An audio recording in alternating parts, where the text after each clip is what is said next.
दूसरे दिन सुबह सिलसर स्टेट पुलिस स्टेशन का सीन होता है। वहाँ पर हान वेनरू अपनी पुलिस यूनिफॉर्म में मीटिंग हॉल में पहुँचती है। वहाँ पर पहले से ही कुछ ऑफिसर बैठे होते हैं।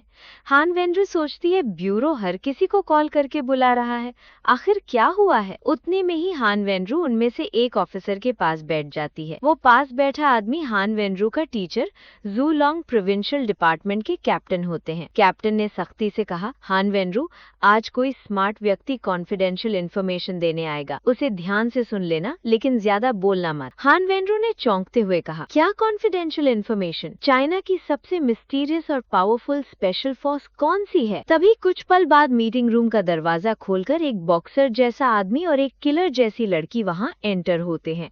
तभी कैप्टन ने उनका इंट्रोडक्शन देते हुए कहा, ट्रिपल स्वॉर्ड का कैप्टन जिन शिन और वो लड़की स्वॉट टीम 3 तियान रुई। तियान रुई ने एक बैग को टेबल पर रखते हुए कहा, सभी लोग ज्यादा बकवास मत करो। फिर वो अपना बैग से अपना लैपटॉप निकालकर ओपन करती है। तियान रुई ने शांत रहते हुए कहा, इस बार सबको बुलाया गया क्योंकि हमें खबर मिली थी कि यिंगजाओ शहर में हाल ही में एक एक्सट्रीमली डेंजरस ऑर्गेनाइजेशन अपीयर हुआ है। फिर तियान रुई ने लैपटॉप में देखते हुए कहा, वो खुद को हेल वॉकर कहते हैं, जो शैतान के नाम पर सिंफुल सोल को हार्वेस्टिंग करते हैं। तभी तियान रुई प्रोजेक्टर को चालू करती है तो स्क्रीन में हेल वॉकर का फेस मास्क दिखता है। तियान रुई ने फोटो की तरफ उंगली करके दिखाते हुए कहा, वो पूरी दुनिया में कानून के दायरे से बाहर मौजूद हैं, यहाँ तक कि हर एक देश भी उनसे डरता है। जिन सीन ने गुस्से में कहा, जब भी आप किसी को इस तरह का मास्क पहने हुए देखे तो आपको समय रहते इसकी सूचना देनी होगी और हम उन्हें पकड़ लेंगे,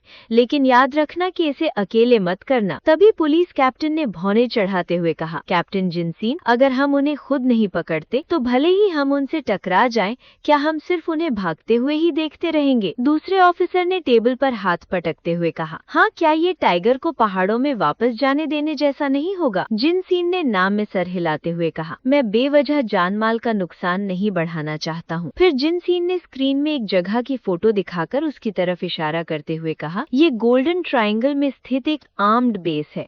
वहाँ 400 भाड़े के सैनिक थे जिन्होंने कई वॉर लड़ी थी, लेकिन 1 घंटे के भीतर। फिर दूसरी तस्वीर दिखाता है जिसमें वही लड़की उस पूरी जगह को जलाकर पूरी तरह से बर्बाद कर दी होती है। लड़की अपने हाथों में तलवारें पकड़े जाने वाली लड़की वही हान वेनरू को बचाने आई होती है। जिन सीन ने शांति से कहा, इस लड़की ने अकेले ही सब कुछ तहस नहस कर दिया और वो इन जाओ शहर में अपीयर होने वाले उन हेल वॉकर्स में से एक है। ये सुनकर और वो तस्वीर देखकर वहाँ बैठे बाकी के सभी ऑफिसर हद से ज्यादा चौंक जाते हैं। जिन सीन ने मुस्कुराते हुए कहा, अब क्या आप में से किसी में इसे अकेले करने का साहस बचा है? जिन सीन सोचता है सिल्वर स्टेट के सभी पुलिस ऑफिसर इन जैसे मॉन्स्टर का मुकाबला करने में असमर्थ थे। तभी हान वेनरू उस लड़की की फोटो देखते हुए सोचती है, ये लड़की, क्या ये वही नहीं थी जिसके साथ ध्यान जुआन नाम का वो लड़का मेरी मदद के लिए आया था? फिर मीटिंग के बाद हान वेनरू पुलिस स्टेशन से बाहर आती है तो वहाँ उसे ध्यान जुआन की शैडो दिखती है। तभी हान वेनरू तुरंत ही ध्यान जुआन की तरफ देखती है। वहाँ ध्यान जुआन एक पिलर के पास स्टाइल से खड़ा होता है।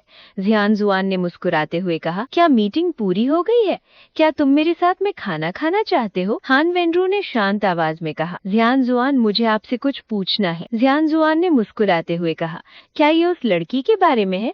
वो अक्सर दिखाई देती थी और उसने उस दिन कार्रवाई भी की थी। तभी हान वेनरू ने थोड़ा गुस्से से कहा, फिर तुमने उसे मुझे बचाने दिया? तभी ध्यान जुआन ने हंसते हुए हान का हाथ पकड़ लिया। मैं अपनी औरत को खतरे में नहीं देख सकता। हान वेनरू ने दोनों के हाथ की तरफ देखते हुए कहा, आपकी औरत? तभी अगले ही पल हान वेनरू ने हाथ झटककर चिल्लाते हुए कहा, अरे तुम्हारी तो पहले से ही वाइफ है, अगर हिम्मत है तो मैरिज सर्टिफिकेट ले लेते हैं, फिर ये लड़की तुम्हारी हो जाएगी। तभी ध्यान जुआन नर्वस हो जाता है, फिर वो सर खुजाने लगता है। ध्यान जुआन ने हकलाते हुए कहा, वो तो। ध्यान जुआन सोचता है, कुछ लोग नाराज होंगे, मैं ऐसा कैसे कर सकता हूँ? हान वेनरू ने चिल्लाते हुए कहा, अरे बोलो। फिर हान वेनरू ने हंसते हुए कहा, ठीक है, हैरान मत होना, क्या तुम मुझे डिनर पर नहीं ले जाओगे? तुम कहाँ खाना खाना चाहते हो? हान सोचती है, मैं अपने दिल के लिए तुम्हें जाने दूंगी। तभी ध्यान जुआन के सांस में सांस आती है, जिससे फिर वो थोड़ा रिलैक्स होता है। ध्यान जुआन ने झूठी मुस्कान से कहा, वहाँ एक पुराना और प्रतिष्ठित हॉट पिट रेस्टोरेंट है। मैंने रिजर्वेशन करा लिया है। हान वेनरू ने ध्यान जुआन की बाहों में भर के खींच के ले जाते हुए कहा, चलो चलते हैं, मुझे बहुत भूख लगी है। अब तुम मेरी खाने की आदतों को देखो। फिर वो दोनों हंसते हुए वहाँ से जाने लगते हैं। फिर रात के 10 बजे का लीन बिल्डिंग का सीन दिखता है। वहाँ पर लीन की हान अपना काम खत्म करके अपनी अकड़न मिटा रही होती है। लीन की हान ने मुस्कुराते हुए कहा, प्रोजेक्ट का जनरल प्लान फाइनली पूरा हो गया है। उतने में ही वहाँ की लाइट चली जाती है। लीन की हान हैरानी से कहती है, क्या रिपेयरिंग हो रही है? लीन की हान सोचती है, ये बहुत बुरा है, मैं भूल ही गई थी कि आज रात कोई सर्किट ठीक करने वाला था। रात के 10 बजे के बाद पूरी बिल्डिंग की इलेक्ट्रिसिटी चली जाएगी। फिर वो अपना फोन देखते हुए सोचती है, मेरा फोन तो बंद हो गया है। फिर लीन की हान धीरे धीरे सीढ़ियों से नीचे जाने लगती है। वहाँ पर उसके हिल्स की आवाज गूंज रही होती है, उस डरावनी आवाज से जिसकी वजह से लगता है कि पूरी बिल्डिंग खाली है। लीन की हान सोचती है, बहुत देर हो चुकी है, अब यहाँ कोई नहीं है। तभी लीन की हान सोचती है, यहाँ पर कुछ नहीं होगा ना। तभी पीछे से कुछ टकराने की आवाज आती है, जिस वजह से लीन की हान डर जाती है। उस डर की वजह से पूरी बॉडी कांप जाती है। तभी अचानक ही लीन की हान क्या क्या क्या करके चिल्लाकर डर के पीछे मुड़ती है। आज का अपना सफर यहीं तक का था। अब फिर मिलेंगे नेक्स्ट एपिसोड के साथ। Thanks for watching our videos. Please like and subscribe guys.